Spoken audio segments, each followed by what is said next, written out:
I want to begin by talking about the purpose of parks and making sure that there's some clarity around what parks truly mean to a community.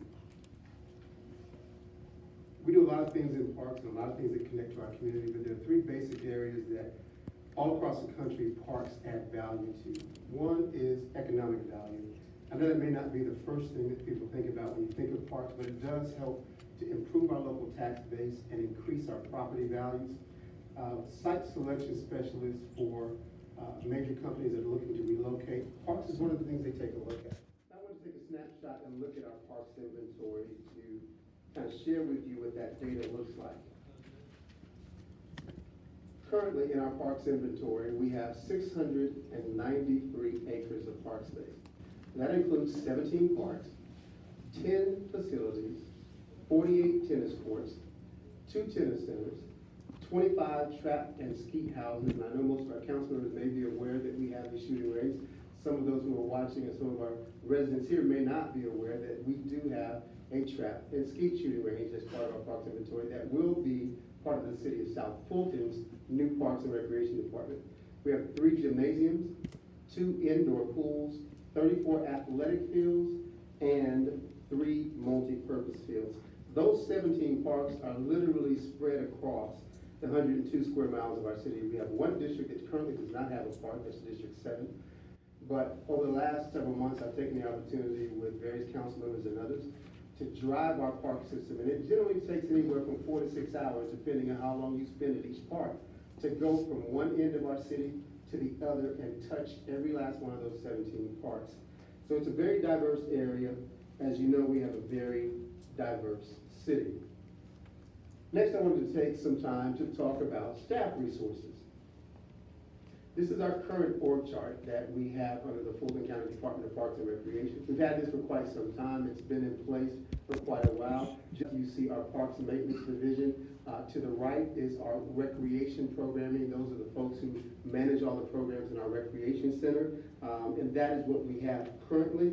Looking at that and in working with the city manager and others, I am convinced that this does not maximize all of our staff resources. It doesn't maximize all of our facility usage. And most importantly, it doesn't align well with our new service delivery model, which I'll talk to you about a little bit more in just a few minutes. And so, given that, what you see on the next slide is the new City of South Fulton Department of Parks and Recreation. This is a revised org chart that has some key differences that I'd like to discuss with you for just a few moments. First, it realigns our staff to optimize efficiency and customer service, which are key components of our new Parks and Recreation Department in the City of South Fulton. There's some highlights there that I'd like to share with you. It creates an athletic supervisor and 2 part-time positions in this area here. That's a key component that is different from the previous org chart. It will help us to manage all of our athletics better, and specifically our youth athletic programs, which again, we'll talk about in a little bit more detail in just a moment. It utilizes a key public-private partnership at Burdette Park. That's what you see just here. Actually at Burdette and Creel Parks. It utilizes a key public-private partnership. We have a partner in Future Seekers that we have worked with for nearly 3 years now. They provide an absolutely free STEAM-based after-school and summer camp program for 13 to 17-year-olds. They've been doing that now at Creel Park for nearly 3 years. We're looking to expand that partnership to the Burdette community as well.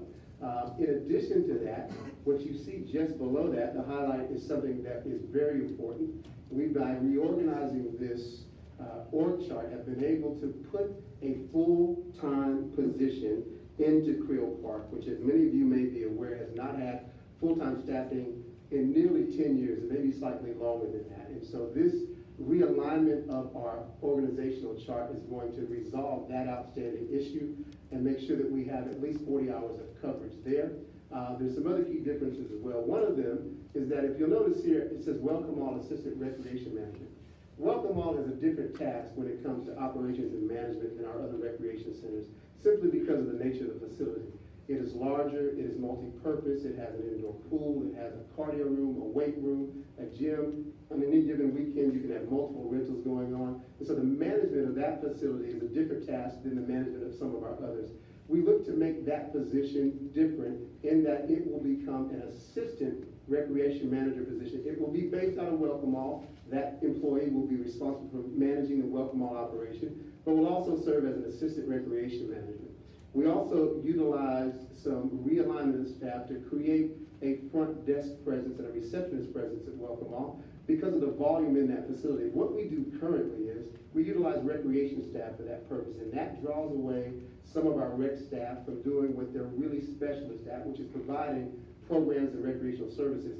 So using some of our admin resources, we've relocated some of those to Welcome Mall Park to create a front desk receptionist. That will also be key in just a few minutes when we talk about Civic Rec, which is our new software, which is really an administrative function, and you have to have someone at that front desk to be able to manage that system. And so that's what that change is about. You'll notice to the left of the organizational chart, right there in light green, we are considering, working with the city manager, options to handle building maintenance differently as a centralized service. The employees that we currently have in our Park Services Division do everything from cutting hundreds of acres of grass every week to maintaining all 10 of those facilities, cleaning the bathrooms, putting the toilet paper in. In the presentation the city manager gave at the last meeting, he had some very definitive ideas around how to reorganize some of those functions in the city, and this plays into that. We will have facilities supervisors and managers. And so as we move forward working with the city manager in those key positions, we think we can create some efficiencies and thereby move more of our parks maintenance staff actually into the parks. We have a very busy park system, as everyone knows, and so if we can make better use of that staff, then we think it will give us better outcomes and help us to meet the expectations of our new service delivery model. So we believe, I'm firmly convinced that this organizational chart will squeeze more efficiency out of the staff that we currently have, give us better service delivery, and raise our level of customer service while activating CREO, which previously was not activated, and giving a focus on youth athletics, which has been some challenge for us in the recent past. We think adding those resources in that area will pay immediate benefits. So this is the revised org chart for the new City of South Fulton Parks and Recreation Department. Next, I wanted to take a few moments to talk about organizational best practices and talk about some of the things that we need to take into consideration as we move this department from where it is today to where all of us would like to see it go. The National Recreation and Parks Association is the industry standard for parks and recreation agencies all over the country. Currently, there are over 60,000 parks and recreation professionals that are a part of NRPA, and they've been around since the early 60s.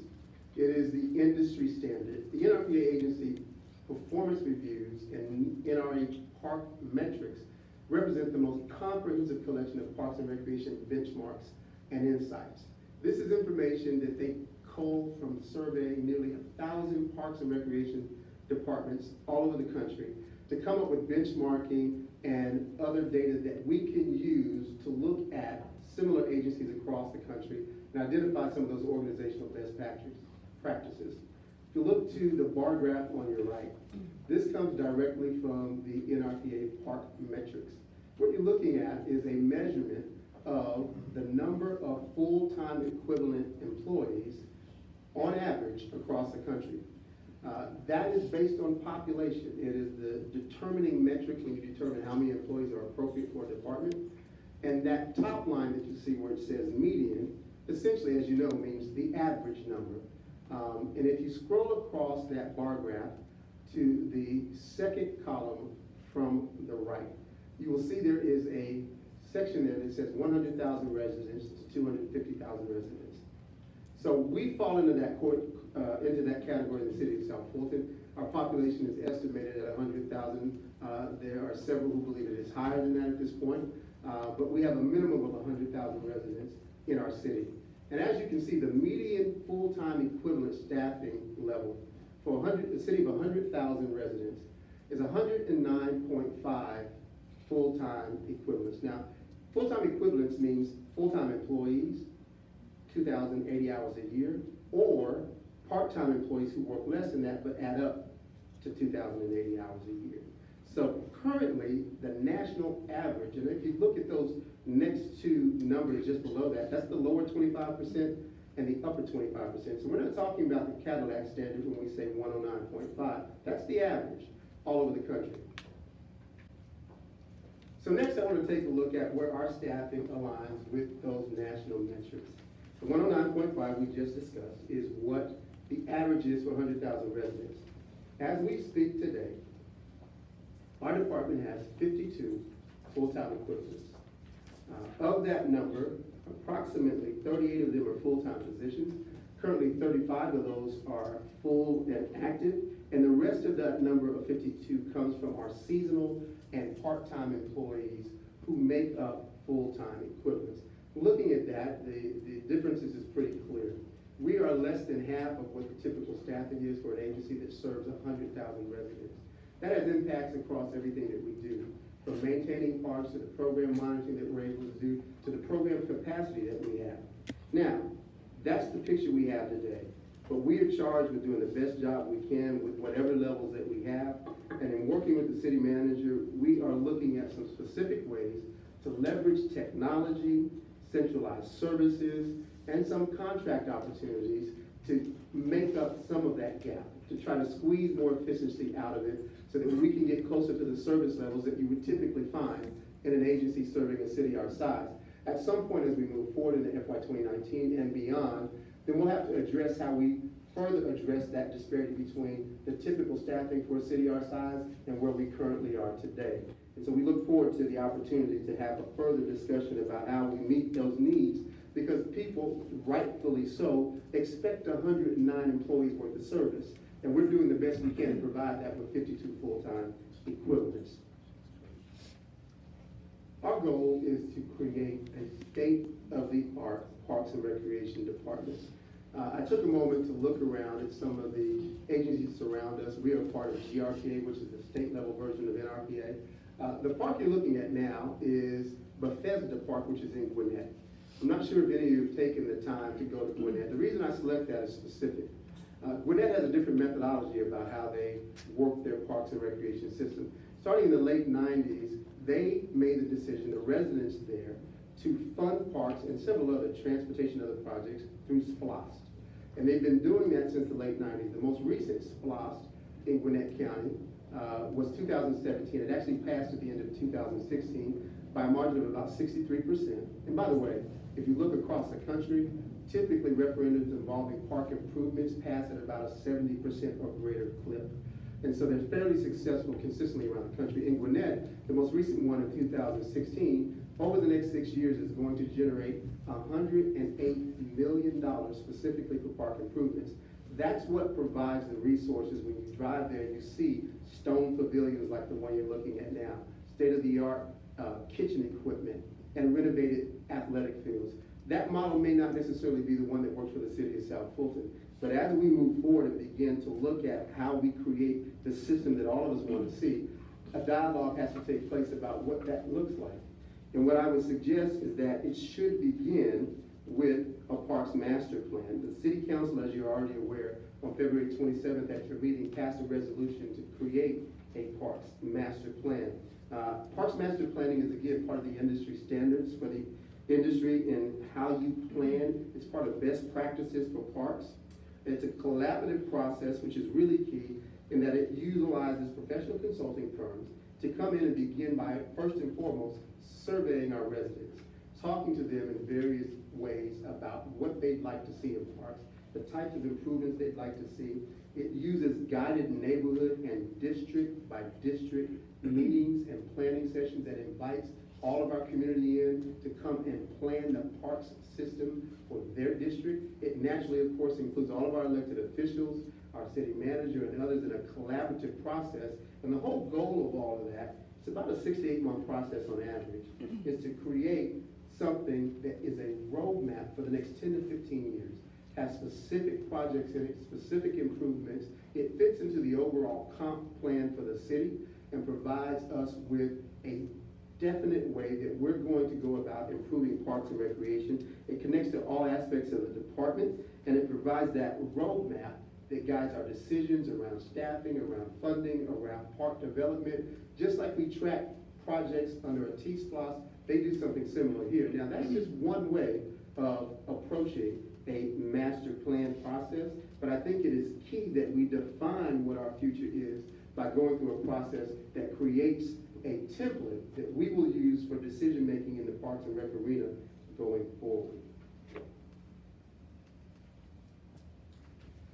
Now let's talk a little bit about transitioning parks and recreation, because that's really the future in front of us.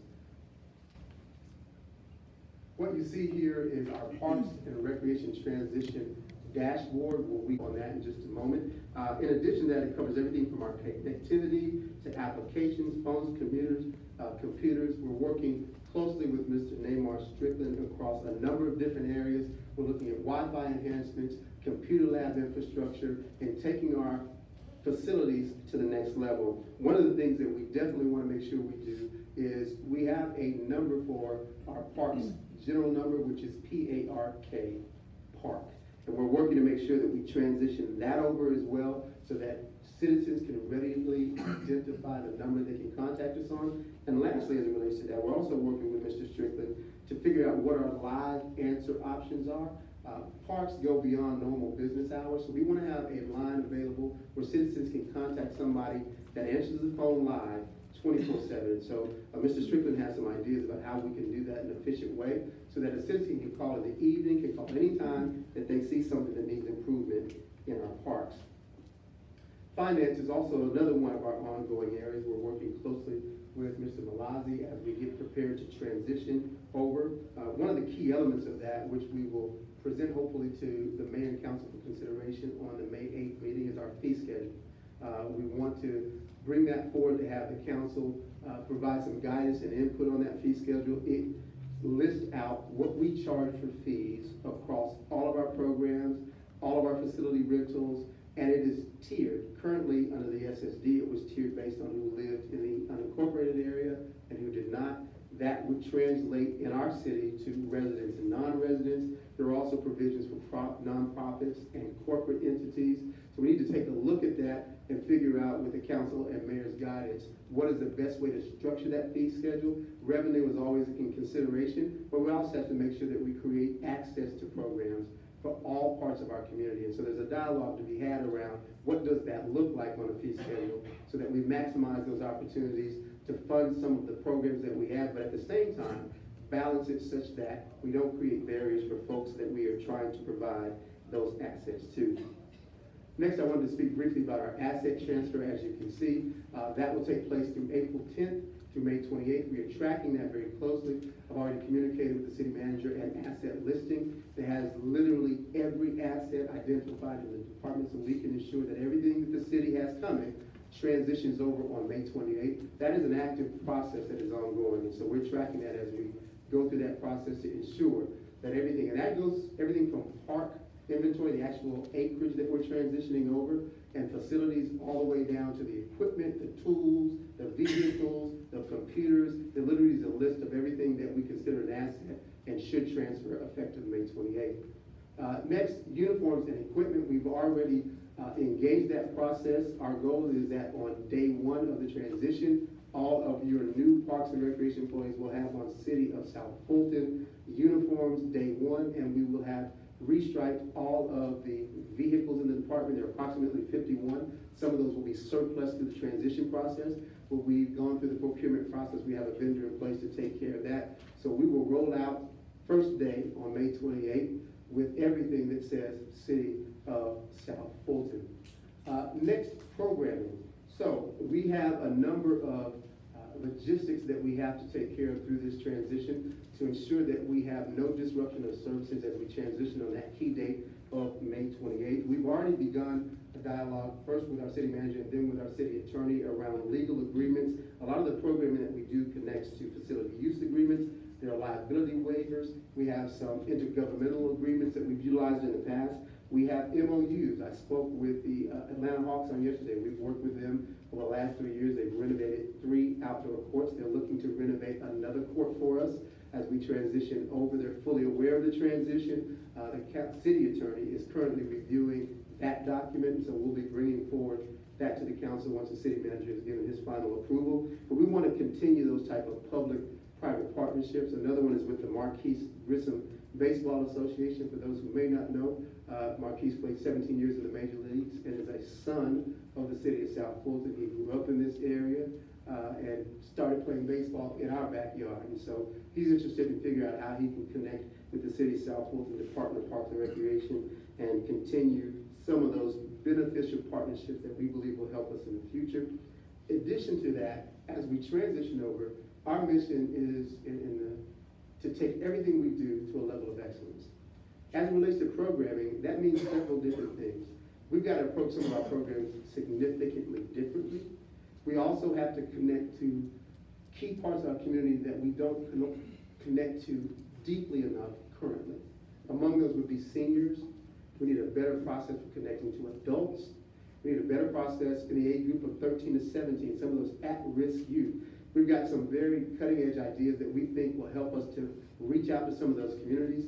Across the country, there are several parks and recreation agencies that on Friday and Saturday nights have facilities that are open between 6 and midnight for kids from the ages of 13 to 17, depending on which age group that you target, so that there's a safe, supervised environment for kids to be in on Fridays and Saturdays. Hopefully that provides a positive option as opposed to some of the things that we don't want to see in our community. That's just one idea, but the goal is to expand our programming footprint to connect to parts of our city that we don't currently connect with. Lastly, on this transition dashboard, also targeted for May 28th, is our onboarding process. We are working very closely with Ms. Henderson and the HR department. She's been invaluable in helping us to put together a plan to ensure that we transition over as much as previous departments have done as it relates to benefits and all of the nuts and bolts that employees are really concerned about. This is people's livelihood, and so we want to make sure that everyone has full information, understands what the onboarding process is, connects to all the necessary parts of that. That covers everything from benefits to payroll, ID badges, email addresses. All of that will be taken care of as we move through that onboarding process. And then the target date for that is May 28th. This dashboard will be updated in more detail as we move through the next several weeks, so that as we complete these, we will be able to report out which of these tasks have been lined up and completed in line with our target dates that you see displayed there.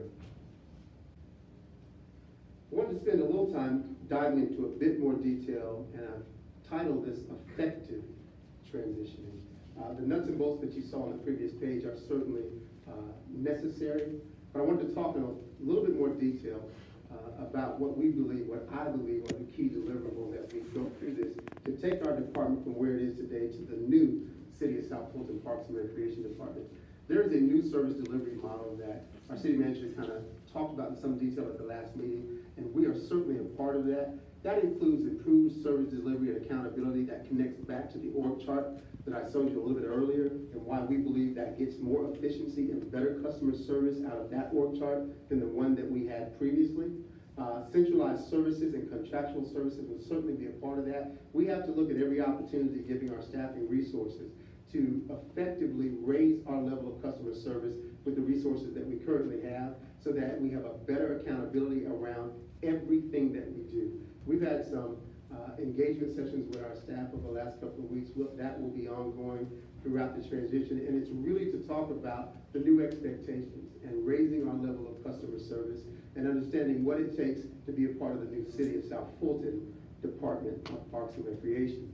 I mentioned Civic Rec a little bit earlier. Civic Rec is a software specifically, as you might imagine, for parks and recreation agencies. It is a compatible companion piece to Civic Plus, which the city uses on its website, and it is really key in this transition for us. It will do things that we've not previously had a capability to do. First and foremost, it provides online access and better convenience for the residents and citizens that we serve. Currently, in the past, when we would register for swim lessons, I would literally have parents outside the recreation center at Welcome Hall at 6:45 in the morning, trying to make sure they got one of the precious few slots that we had. This changes that whole dynamic in that now, like many other agencies that you're commonly used to dealing with, you can do that from a smartphone, a computer, and be able to create some convenience for our citizens around engaging not only registration for programs, but facility rentals. It gives us over time, as we build memberships in the Civic Rec, to communicate more effectively. We'll have the ability to use text messaging or emails to apprise citizens of what's going on in the department, let them know when programs are opening, registration, the new initiatives that we intend to bring forth. We can communicate more effectively, and it creates a better and more convenient citizen interaction with the department. Key in that also is an operational distinction. What Civic Rec will give us the opportunity to do is to centralize all of our revenue collection. And I want to take a moment to talk about that. That's really key. It gives us the opportunity to register for all of our programs, all of our services, all of our rental, literally all of the revenue that comes through Parks and Recreation filters through the Civic Rec system. It creates that word I used a little earlier, accountability. We will know every dime that comes through this department and what it was collected for, and be able to report out on that on a regular basis as guided by the city manager and the needs of the mayor and council. I think that's really key, and I'll talk a little bit more about that in just a moment when we talk about youth athletics and some of the youth athletic associations. Facility maintenance and upgrades. We have, and I'm sure this is not a surprise to many of you, aging facilities. Councilwoman Willis had a legislative update session at Welcome All last night, and the air conditioning is not working.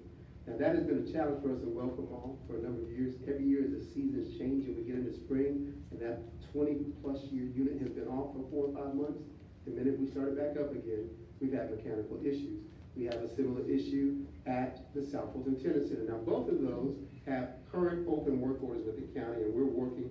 Contractors have been out, there are parts on order. I'm confident they'll get them back up and running. But it's an issue that kind of describes what happens when you have aging facilities. I believe the air is out in this building tonight as well. And so it's a function of the fact that we have aging facilities. And not only do we have aging facilities, the county brought in an outside agency in 2015 called Faith and Gould to do a facility study of literally all county facilities. And of course it included Parks and Recreation. I shared some of that information with Mr. Donald as well. But it brought out what everyone already knew, which is that the county had not done a good job of preventative maintenance. One of the ways you lower your maintenance costs is by doing the things you and I do with our car. You get the oil changed, you get a tune-up. Well, those types of things had not been done for many years in some of our facilities, and that's led to some of the challenges we have today. We will address some of those immediate needs as best we can given our budget as we transition over. Key in that is the South Fulton Tennis Center. I think many of you may have received an email recently. That is a beautiful facility. We did a tremendous job of renovating that in 2014. The center itself is probably one of the best looking tennis centers, especially municipal tennis centers in the metropolitan area. We resurfaced those courts in 2014, and let me pause right here. Resurfacing is distinct from rebuilding. They're two different processes. When courts are in fairly good condition and the infrastructure is still solid, every tennis court at some point will have to be resurfaced or rebuilt. When they're in relatively good condition, you can resurface them and extend the life of that court. When they get to the point where they are no longer playable, resurfacing is not effective. It's cosmetic, essentially. You fill in cracks, you paint, and they will look good when you finish.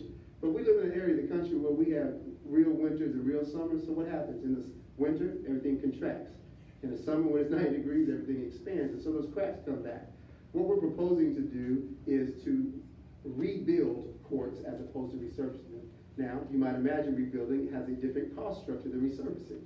And so the courts at the South Fulton Tennis Center are in much need of being rebuilt. Now, we've actually taken the opportunity by squeezing some money out of our operating budget over the last couple of years to rebuild some specific courts. We just finished rebuilding the courts at Welcome Hall. I'd invite you over to take a look at those. They're not resurfaced, they're rebuilt. At the end of 2016, we rebuilt 4 courts at Quill Park.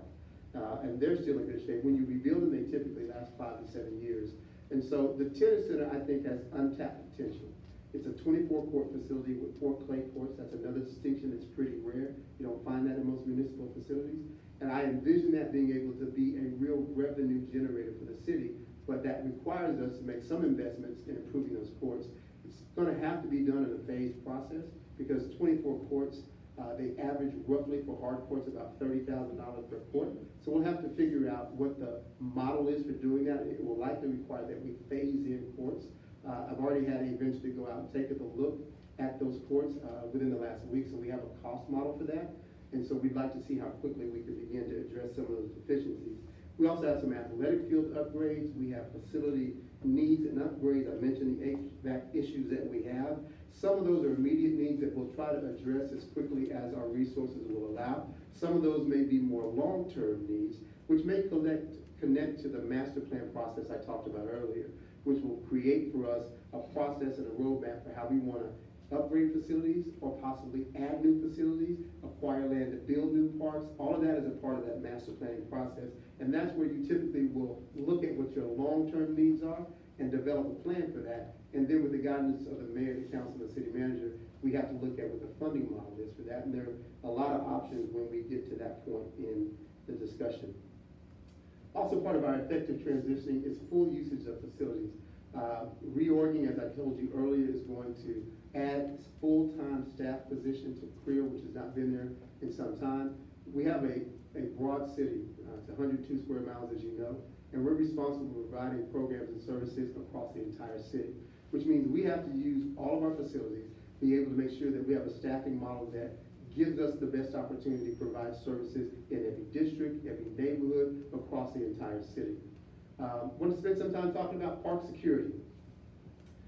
Prior to 2016, park security, in essence, didn't exist in any defined way. We've always worked closely with what was then the Fulton County Police Department and now the City of South Fulton Police Department, and we've had a good working relationship with them, but you know what our staffing numbers are in the police department. So prior to 2016, essentially we had a reactive process. When something, we have a concern or an incident in the park, we do what everyone else does, we call 911, and they would respond. So clearly that's reactive. Welcome Park, Sandtown Park, we're in the middle of youth baseball season now. If you drive there this Saturday at about 10 a.m., parking lot's gonna be full at both parks. There's traffic management issues. There's other park ordinance violations. So starting in 2016, after working with the then chief of police who said, Tony, I'd like to help you, but I can't park a police car in the park. We began funding park patrols in an alternative way. We put aside money in our operating budget to hire off-duty police officers, much in the way many off-duty police officers choose to work at a Walmart or some other retail establishment. We set aside money to essentially hire those same off-duty police officers to provide park services, park patrol services. It has been a definite asset for us. We spent in 2016 right about $318,000 hiring off-duty police officers. We spent somewhat less than that in 2017. And year to date, we're spending a little bit less as we go through this transition. But the idea and the reality is, at least on weekends during our peak season, which is spring to fall, and on peak evenings or special events, we have the ability using park patrols to at least have a visible park presence with police where they're able to respond and actually hopefully head off some of the problems we've seen in the past. We're working through that process now and to see what that best looked like in the city of South Fulton, in our new Parks and Recreation Department. We are looking at security contracts. We've had some conversations around how we can maybe leverage some security to balance those costs out. We've had a detailed conversation with Interim Chief Rogers to get her significant input on how she thinks best to do this. And so we're working through that process now, and we'll bring forward to the City Council in the very near future some definitive ideas about what park security needs to look like. What I can tell you is it is an absolute necessity. Without it, we'll see the type of incidents that we don't like to see. And the feedback that I generally get from many of our citizens is they appreciate the presence.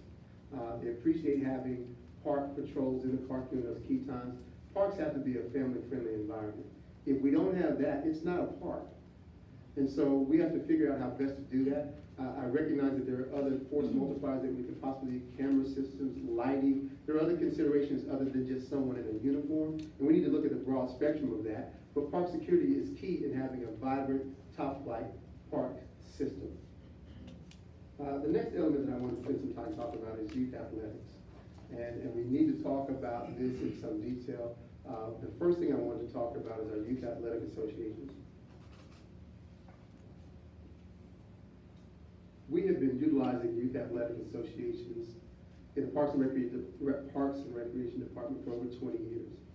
These are 501c3 nonprofit organizations primarily made up of parents that provide programming around youth football, youth baseball, and youth soccer currently. And they have been with us for a long time. There have been some successes with youth athletic associations. There have been some challenges with youth athletic associations. And we think we have a better model for how to do this going forward. So first and foremost, we have to continue the word I mentioned earlier, accountability. We have to have a process that's accountable both for the department and for these organizations that we partner with. There have been some challenges, and specific among those have been things like illegal vendors. You show up at a football game on Saturday, there's a guy selling barbecue. We've got a plan to address that. First and foremost, we are looking at the possibility of procuring concessions for all of our parks, and doing that through a bid process and bringing that to the mayor and council. I think that would go a long ways to solving that issue, first and foremost, because we have a single provider for providing that concession option in our parks, and that could help us to eliminate all of the things that we don't want to see. We've had some interesting conversations with the Fulton County Career and College Academy over by Banneker High School. There's a culinary program there. Councilwoman Rao gave me a suggestion to maybe reach out to them. Not quite sure how that's going to play out, but we certainly want to see if there's a way that we can bring some of our students in our schools who are already training in culinary arts to provide those services in some of our parks. And so there's some interesting ideas around how we can do that. The point being that if we have a single function for providing concessions in park, not only does it solve the problem of having folks in the park that shouldn't be there, but it also elevates the service and provides revenue for the department. And under that contractual service, if we're able to find the one that fits best for the city of South Fulton's new Parks and Recreation Department, we can streamline that process, centralize that process, give our parents and kids a better concession option, as well as, thank you, as well as make sure that we eliminate some of the negative problems around that. Also, at the football field of Welcomar, which is where this problem has been most prevalent, we're going to install a fencing access point there so that we can have a park patrol officer there, so no one who should not be there, who's not permitted, can even access that point. And so we've got some definitive ideas about how to deal with that. Beyond that, we've had some challenges around consistency. There is a culture that we want to develop and promote in youth athletics. First and foremost, the services we provide for the citizens of South Fulton, and we want to make sure that every child that wants to play has an opportunity to play in our park system. Youth athletics has developed a lot in many years, and there's a lot of ways that other folks have gone about providing those services. We want to make sure that ours is a recreation service that connects to all parts of our citizens, all parts of our families, and we want to make sure that we can centralize that process. Key in that is a process that we're now going to use to certify all of the volunteer coaches that work in any of our programs. That process will begin in this June, and what it looks like is we have partnered with Children's Healthcare of Atlanta and their sports medicine division. On June 9th and June 16th of this year, we're going to have 2 coach certification clinics where they will come out and spend about 4 hours talking about concussion protocols, heat protocols, and best practices around sports medicine for youth. This is a mandatory certification. If you don't participate in the certification on one of those 2 dates, you're not eligible to coach. At that same time, every coach who's going to be in our system will complete a background check that will go through the City of South Fulton Police Department, and only through the City of South Fulton Police Department. In years past, we've used different departments. We're going to do that through our own City of South Fulton Police Department. And then the second half of the day will be CPR certification for all head coaches, so that we have at least one coach on every team that is CPR certified. We have a badge system, and at the conclusion of training, if you successfully completed all the elements I just mentioned, you'll get a badge that says the City of South Fulton Parks and Recreation Certified Coach with your picture on it. That's important because that badge is required for you to be on any practice field or any game field. If the staff, rec staff walks out and you're on that field and you don't have on that badge, you must leave. It's hanging on your rearview mirror, you need to go get it. We know a lot of our coaches, but we're going to be very diligent about making sure that anyone that's on that field has on that badge. It's probably as much for our parents as anybody else, because it tells a mother or a father that if you see someone on that field, they, 1, should have a badge on, and 2, they've been through all those steps that we just talked about. So we think that helps us to streamline and get a better process. We're also looking to see if we can partner with some of our high school athletic programs to provide some coaching clinics, some best practices, so that we can also address the athletic part of youth athletics as well. And so we believe that addressing that will give us a better accountability in youth athletics, will eliminate some of the problems that we've seen in the past. October 17th of last year was one of my most challenging days working as a county employee. I was at another park. I got a call from my park patrol officer that said there's been an incident at Welcome. I jumped in my vehicle, drove over there. 10 police cars in the parking lot. Out of a taunting incident where one coach taunted another one at the end of the game. I wasn't going to go into that detail with donuts. A brawl broke out. When I got there, there was a gentleman that had been assaulted. I saw a young lady that was holding a baby that had been in the midst of this brawl. And having grown up here, I was disgusted, absolutely disgusted. It is the polar opposite of everything that this Parks and Recreation Department is about. We can't always control the behavior of adults, but we certainly don't have to have them in our programs. I subsequently made a decision with the support of the county manager's office, and I actually met with Councilwoman Willis and the mayor, that we needed to send a clear and unmistakable message that that type of behavior isn't tolerated in our park system. And we initially decided to cancel the remainder of the season, which was 2 games. Well, that didn't last very long. In fact, I think it lasted, if I recall, about 24 hours, and that decision was reversed. That is what it is. We won't have that in the new city of South Fulton Parks and Recreation Department. And we have to be firm in our decisions and firm in our accountability, that we have a culture that we promote in our department that has nothing to do with that type of behavior. And so folks involved in that type of behavior, there's not a place for you in the city of South Fulton Parks and Recreation Department. It's not only about winning games. Now, having said that, let me say this. One of the most frustrating parts of that is that bad actors like that get far more attention than the coaches who are out there doing honorable work, who are mentoring kids, who are doing all bad news travels halfway around the world before good news gets out of bed. And so I regret the fact that incidents like that make think that everybody at Welcome All is doing that. That's simply not true. So what we have to do is really mean what we say when we say zero tolerance. Get those folks out of our parks so your attention can be focused on the folks who are doing good, solid work, mentoring children and cheerleading and football. Because for every bad person that does something like that, there's 9 or 10 who are out there volunteering 20, 30, 40 hours a week with no money to help children in our community. I want to make sure that those are the stories that you're hearing about. The folks who are doing it the right way. And in order to do that, we have to get the other folks out of our park system. I know I've talked to the city manager. He's made it quite clear what his position is on that. And having talked to several of you on the council, I know what your positions are. And all of us are in the exact same place. That doesn't have a place in the city of South Fulton Parks and Recreation Department. Man, you're looking at me like I need to move on. Yes, sir. We have a very aggressive work session. Yes, sir. I just want to make one final point that is key, and then we will be ready for any questions you may have. The operational changes, we are moving to a level of excellence around our new service delivery model. I showed with you earlier the org chart. As we transition over, there are approximately 5 or so positions that don't currently align with our new service delivery model that we intend to open competitively, so that we can make sure that at the end of the day, we have the model that is going to deliver the excellence that is absolutely mandatory as we move forward.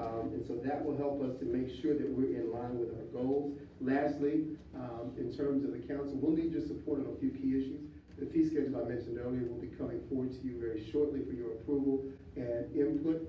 We have the legal agreements that are tentatively scheduled to be here on the May 8th meeting as well. And then I need your help in communicating. All of you have direct access, as you know, to the residents in our city, and I need them to understand that that was then and this is now, and the way we do things in the city of South Fulton is completely differently. And lastly, around our technology goals, I spoke a little bit about that earlier. My apologies for going a little bit over my allotted time, but with that, I'll take any questions that you may have. Okay, colleagues, let's do this. We have an aggressive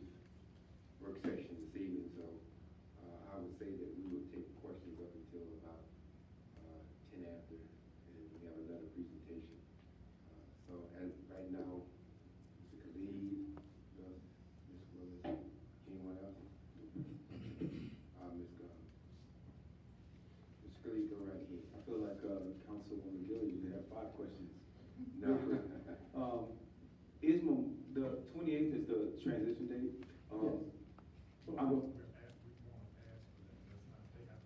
That is a decision of the council. Right, and I wanted to ask, is that, that's Memorial Day weekend? And number one, I'm wondering, is that the best time to transition? And also, in terms of setting up athletics programs and when seasons start, is that the best time? Is there a better time? Again, ultimately, that's a decision of the council from an operational standpoint. Okay. From an operational standpoint, that date will work for us. We're a 7-day-a-week department anyway. We work holidays anyway, and so those issues in and of themselves would not be problematic for us.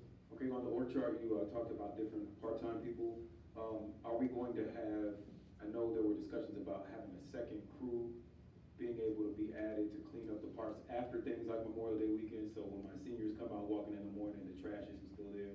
Is that something we can do? That is under consideration. I talked about the possibility of handling our building maintenance in a different fashion as we get our facility manager in place. I have approximately 5 of my park staff now that largely spend their time cleaning buildings. If we can handle building maintenance under a different model, I can then take those employees and utilize them on our parks maintenance crew. And that would give us the opportunity to extend services into the afternoon and evening, which is when most people are in a park, as well as have better weekend coverage, which is when we end up hauling, typically during this time of year, about 3 tons of garbage a week.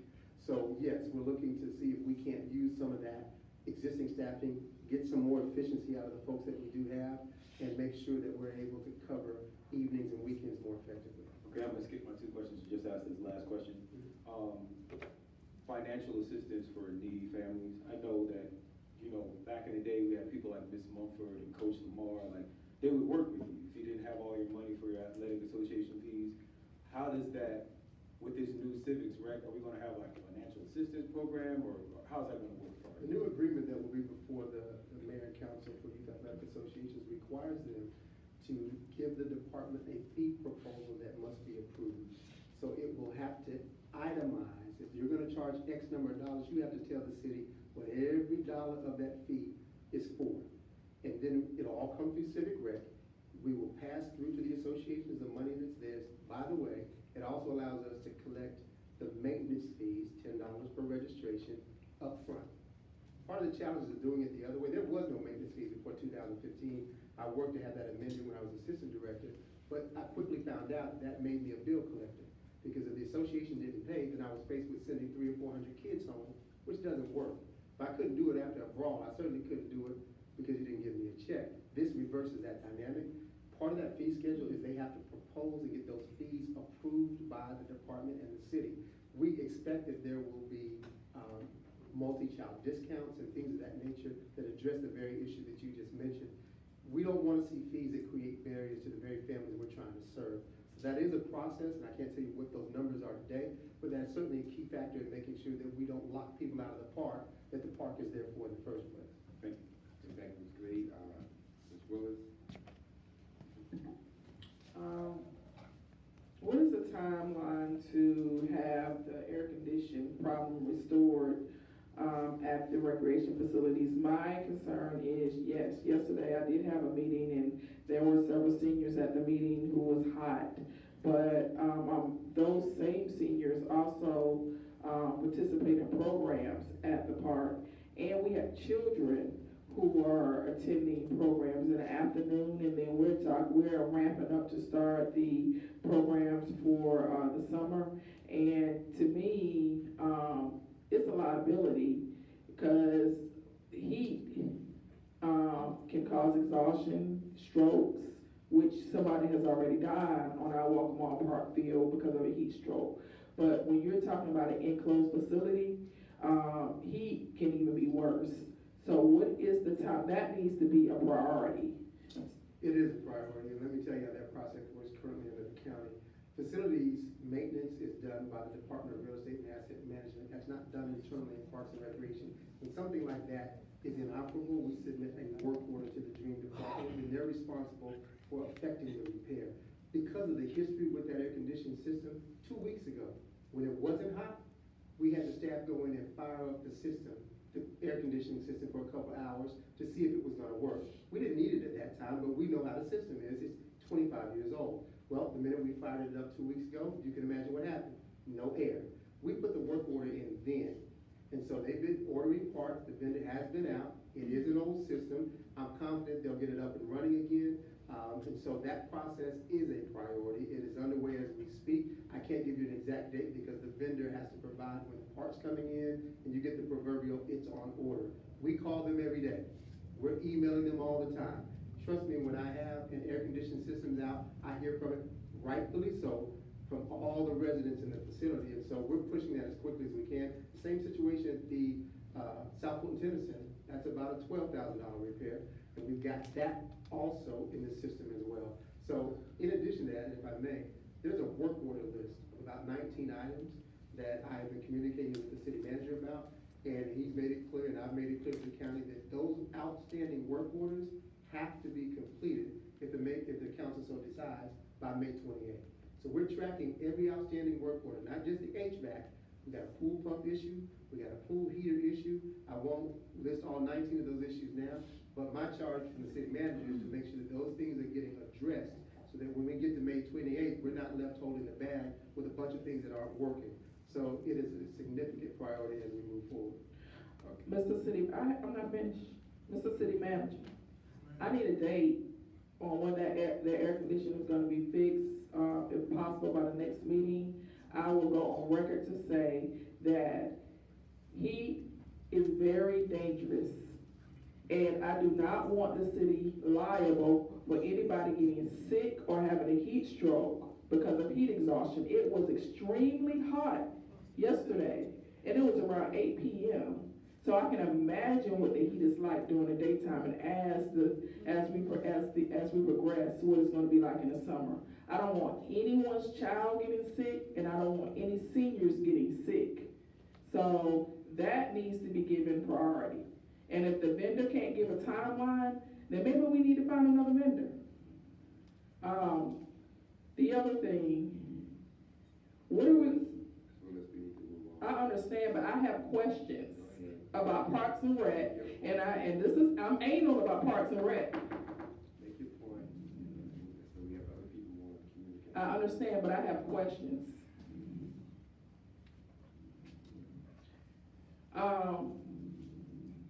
Athletic association agreements. I reviewed the athletic association agreement for Walkmore Park. Over 50% of that MOU was not being adhered to.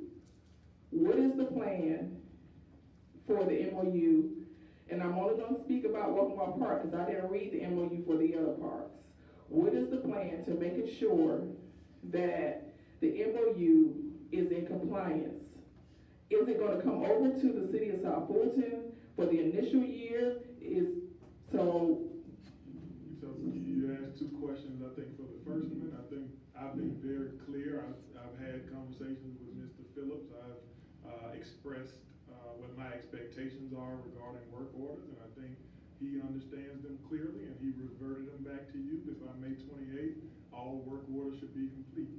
I don't have anything else to say other than that, other than when they come to City of South Fulton, they should be done. And Mr. Phillips understands he has to work with his team at Fulton County to get that done. So that's my expectation, and there's nothing else to be said there. And I do understand that they have some delays and they have some things that have to get done, but we made the request and it has to be done. Secondly, you asked about MOU enforcement or just agreement enforcement. I think the first thing that we've done is we've brought in our city attorney. It's not the Fulton County attorney, it's the City of South Fulton's attorney. She is reviewing those agreements and she will get them as tight as they need to be. And then if someone is not adhering to them, then they no longer participate. I don't know if that was the process at Fulton County, so I will not respond on what Fulton County has done. But what we have done is we've enforced agreements. We have, the City of South Fulton is not Fulton County. So while I understand your frustration, I won't answer on what Fulton County has done. What I'm saying is when it's in our control, it's in our control, and we will coordinate appropriately. So question is, will the MOU, is it going to be an MOU with the city? We are we're taking the agreements that they have, and they are under our legal review. And I actually also have tasked Mr. Phillips with making improvements that foster stronger service delivery. I think he mentioned some of those as he went through the presentation, but our agreements are not their agreements. So these are City of South Fulton MOUs. These are City of South Fulton, I forgot what we call them, the youth athletics Yes. agreements. Even the one-off agreements with those quality service providers that are currently at Creel and moving towards Burdette. Those are all City of South Fulton agreements that are entered into by us, not Fulton County. So these are separate and new. Okay, so the other question is, Tony, what did you do about, the individual, and I'm not gonna call the name, solicited support on social media for people to donate, towards the football program? And let me say this, I do understand we do have excellent coaches at Welcome Park. Everyone isn't bad. But this particular coach recently did a solicitation on Facebook requesting for donations. And if there's an understanding that that particular coach is not coming back, then how can that particular person, and maybe that's a question for our attorney, legally solicit donations from residents or the community in our name? And you remember I spoke with you and I talked with you, Mr. Donald, so has that been addressed? Can we issue a cease and desist? I'll defer to the legal questions to our city attorney to address that. What I can tell you is that coach is not a part of the program at Welcome. I have no realistic ability to control a grown person's social media post. I don't. He is not authorized. He is not endorsed by the department. Nothing he's done is official department communications. Again, I'll defer to the city attorney to address how someone who may make false claims on social media can be dealt with. But from an operational standpoint, as I discussed with you previously, that's a done deal. The person solicited funds in our name and basically said that they were soliciting support for Welcome All Park Athletic Association football program. And what I am saying is that you have people that would donate thinking they're actually in good faith, they're giving money towards a Welcome All Park football program. What I am asking is, what can we do to get that individual to cease and desist our Welcome All Park facility name? To answer your question, it is illegal if they are soliciting donations and implying that it's on behalf of the city or for the city of South Fulton's benefit. And if the recreation department or if anyone gets notice of that, if you forward that information to me, I will send them a cease and desist, as well as threaten to go to the district attorney for that. Now, if they are just soliciting donations for their organization and group, then that's different, because they do have a First Amendment right to solicit donations for whatever purpose they feel like, but they do not have the right to do it, to publish that to be on behalf of the city. The solicitation, I sent it to you, specifically said Welcome All Park. It said Welcome All Park, 12 Youth Panthers. And again, I'm not the attorney, I'll defer to you. It looked like a reference to the association that he was soliciting on behalf of. He never said the Department of Parks and Recreation. Let me caution us. I think we should direct our question to the presentation. I don't want to get in a public conversation about legal matters here. So we have two more other people who want to speak. We have another presentation and a possible executive session. I have one more question, Mayor. Excuse me, sir. I don't do 12 o'clock no more. So I'm not trying to be nasty or anything, or disrespectful, but please, if you have a question, make it germane to this document, and then we can handle the other things later. Respectfully, athletic associations is germane to this document, and I was told that this presentation was going to give us the avenue to ask any questions we had about Parks and Recreation. I will ask my last question at this time, but I do have other questions. And so I'm asking, since we don't want to stay here until 12 o'clock in the morning to answer questions that I think residents have a concern, I would ask that we have a private meeting between Mr. Phillips, myself, and the attorney. Can that happen? Thank you. All right. Last question is vending and concessions. What's the timeline for getting that bidded out? So we are working with Ms. Adams in the procurement department now to get that out as quickly as possible. Our goal is to have that in place before football season begins, which is typically at the beginning of August. And so we're working on the solicitation and the scope of work, and I should be able to report back to you before the next council meeting when that solicitation will be issued. Mr. Mayor, Welcome Law Park is the largest park and rec facility in the city. It serves residents throughout the park, throughout the city, and there are also people who come throughout Metro Atlanta. What I cannot have is us being on the news in a negative light again 3 times like we were last year. Thank you. Okay, we have 2 other speakers. One is Ms. Gums, and then the last speaker is Ms. Ross. Well, I'm going to suspend my questions and I'll forward them to the city manager to have you weigh in on. Quick question, as it relates to civics rec installation, what is the timeline for that? And I also had, wanted some additional information relative to full usage of the facility. You talked about, contracting with vendors to make sure that you have comprehensive programming. Can you touch on that just a little bit? Certainly, and the timeline for Cigarette is we will go live effective the transition date that the council approves. We started implementing that system in December of last year. We have actually trained all of our frontline staff have been trained on how to use the facility, how to use the software. And so it's a matter of finishing up some of the back end stuff. We're polishing up some of the GL codes to make sure that it connects appropriately to what Mr. Malazzi has in place as we transition over. That dialogue is ongoing between us and the finance department as well. So our intent and our plan is to have that go live as the department transitions based on the date that the council approves. As it relates to full facility usage, given our staffing levels that I showed you a little earlier being less than what is average, we have to be creative in how we approach that. That will often mean public-private partnerships. Future Seekers that I referenced earlier is one option in place. It's not the only one we're considering. We need to look more broadly to see where there are partnerships that benefit the city, extend our programming and enhance our services so that we can make sure that we are, again, providing services across the breadth of the city in all districts. So we've got work to do in that area, and we'll be dialoguing with the city manager and others as we move forward about where those best fits are. Initially, it will be at Burnett and Creel because we have an existing program that is desirous of expanding to a second facility and has a successful track record over the last 3 years. And so we want to take advantage of that opportunity immediately, and that will give us the ability to do some of the changes that you saw in the org chart earlier.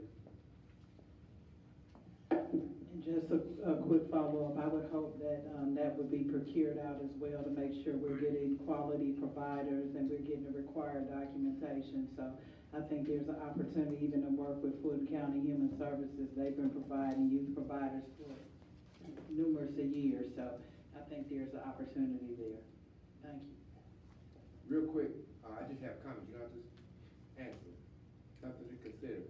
Mr. Donald, as we look back at facilities, and because what I'm looking at now, repairing a 25, 30-year-old piece of equipment does not maybe resolve our problem. So I would like us to go back and take a look at analysis of those items and see what we're going to be looking like in the future in terms of replacing or repairing. Mr. Phillips, I just want to add that a couple things. One is that in your parks program, I would like to see us now begin to program for athletic things that we have never programmed before. Rugby, lacrosse, soccer, also, any viable volleyball program, because even Morehouse College got a rugby team now. And so we must train those kids to do that. And lastly, Passive Park, don't reply, just something to think about. Just something to think about. Everybody, every person my age don't want to go to Welcome Law Park and sit out there and have children run all over. So I'm saying, and Passive Parks are low maintenance, Don't cost that much. So, Mr. Donald, I think that's one thing we need to look forward to. Saying that, thank you very much. I appreciate all you said. Great presentation. Next.